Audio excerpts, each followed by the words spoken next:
नमस्कार माझ्या मित्र-मैत्रिणींनो, आज सर्वात महत्त्वाची अपडेट मी आपल्या दिव्यांग बांधवांसाठी घेऊन आलेले आहे। महाराष्ट्र शासनाच्या दिव्यांग सक्षमीकरण विभागाकडून दिव्यांग बांधवांसाठी अत्यंत महत्त्वाची आणि मोठी बातमी समोर येत आहे। विशेष सहाय्य योजनेअंतर्गत पात्र दिव्यांग लाभार्थ्यांसाठी कोटीचा निधी वितरित करण्यास मंजुरी देण्यात आलेली आहे। हा निधी नेमका कोणत्या योजनेसाठी आणि किती मंजूर झाला आहे याची संपूर्ण अधिकृत माहिती आपण आजच्या या व्हिडिओमध्ये पाहणार आहोत, त्यामुळे हा व्हिडिओ शेवटपर्यंत नक्की बघा।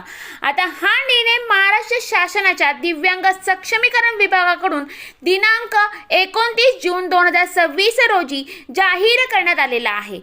हा निधी मंजूर करण्यात आलेला निधी लाभार्थ्यांच्या डीबीटी म्हणजेच डायरेक्ट बेनिफिट ट्रान्सफर खात्यात थेट वर्ग केला जाणार आहे, ज्यामुळे पारदर्शकता राहील। आता या योजनेमध्ये प्रामुख्याने संजय गांधी निराधार अनुदान योजना आणि श्रावण बाळ सेवा निवृत्ती वेतन योजना या दोन मोठ्या योजनांचा समावेश होत आहे।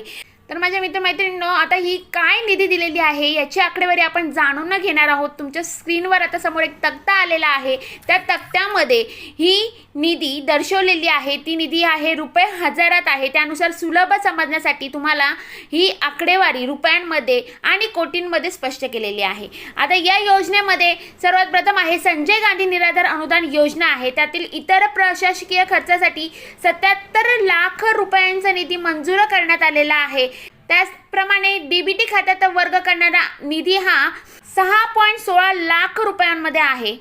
त्यानंतर आहे सहाय्यक अनुदाने वेतनासाठी 549 कोटी 15,92,000 रुपये मंजूर करण्यात आलेला आहे आणि डीबीटी खात्यात प्रवर्ग करण्याचा निधी 126 कोटी 30,66,180 रुपयांमध्ये होणार आहे। त्यानंतरची योजना आहे श्रावण बाळ सेवा राज्य निवृत्ती वेतन योजना, त्यामध्ये इतर प्रशासकीय खर्च हा 7 लाख रुपये आहे आणि डीबीटी खात्यात प्रवर्ग करणारा निधी हा 63,000 रुपये आहे। आणि त्यानंतर सहाय्यक अनुदानामध्ये वितरित करण्यात आलेला निधी हा 150 कोटी रुपये आहे आणि डायरेक्ट म्हणजे डीबीटी खात्यात प्रवर्ग करणारा निधी हा 120 कोटी रुपये इतका आहे। तर माझ्या मित्रमैत्रिणींनो, शासनाचा हा निर्णय दिव्यांग बांधवांना वेळेवर आर्थिक मदत मिळवून देण्यासाठी अत्यंत महत्त्वाचा ठरणार आहे।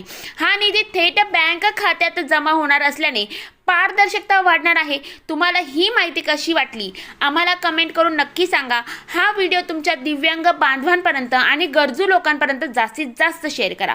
अशाच नवनवीन सरकारी योजना आणि जीआरच्या माहितीसाठी आपल्या शासकीय योजना या चॅनलला सबस्क्राइब करायला विसरू नका, बेल आयकॉन दाबायला विसरू नका।